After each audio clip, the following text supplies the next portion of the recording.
The Silence Woods. In a remote forest, known to locals as the Silence Woods, an air of melancholy hung heavy.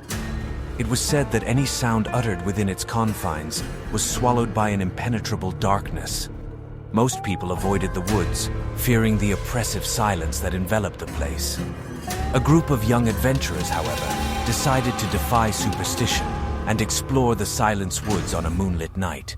They were Alex, Laura, Daniel, and Sofia.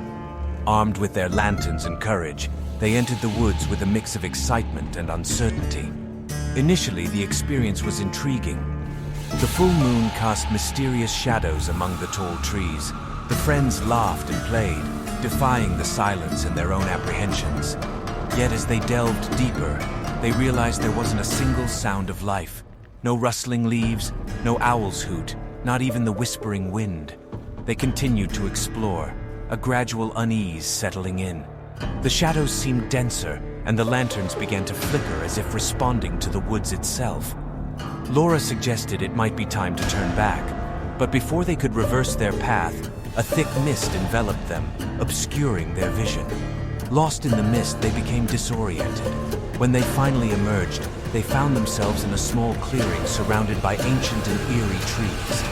At the center stood a moss-covered tombstone. The tombstone bore the name Eleanor Walker, and a date that matched more than a century ago. Terrified and bewildered, the friends noticed a faint sound, a lament that seemed to echo through the forest. The lament had an ethereal quality, a voice whispering indistinct words of sorrow and despair. They followed the sound's source, leading them to a distinct tree, its trunk marked with a deep scar, like a rift. Combining their lantern light, they illuminated the rift. Inside, they found an aged diary. Carefully, they opened its yellowed pages and read the words of Eleanor Walker herself, describing a life of loneliness and sadness. Eleanor had been a recluse who lost her beloved under tragic circumstances.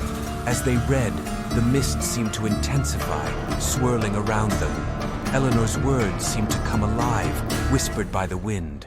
A spectral figure dressed in white with disheveled black hair appeared before them. It was Eleanor, a trapped soul in the Silence Woods, tormented by loneliness and the longing to be reunited with her beloved. The friends stood paralyzed in terror as Eleanor extended a cold hand toward them. Laura caught a glimpse of those sad, pleading eyes before screaming at the others to run. They fled the clearing, stumbling and sprinting back through the dense mist. Finally emerging from the Silence Woods, they were left panting and haunted by the experience. The mist dissipated, leaving them trembling and reflecting on what they had witnessed. They learned that some stories should not be challenged, and that the wood's silence held dark secrets the human mind was not meant to comprehend.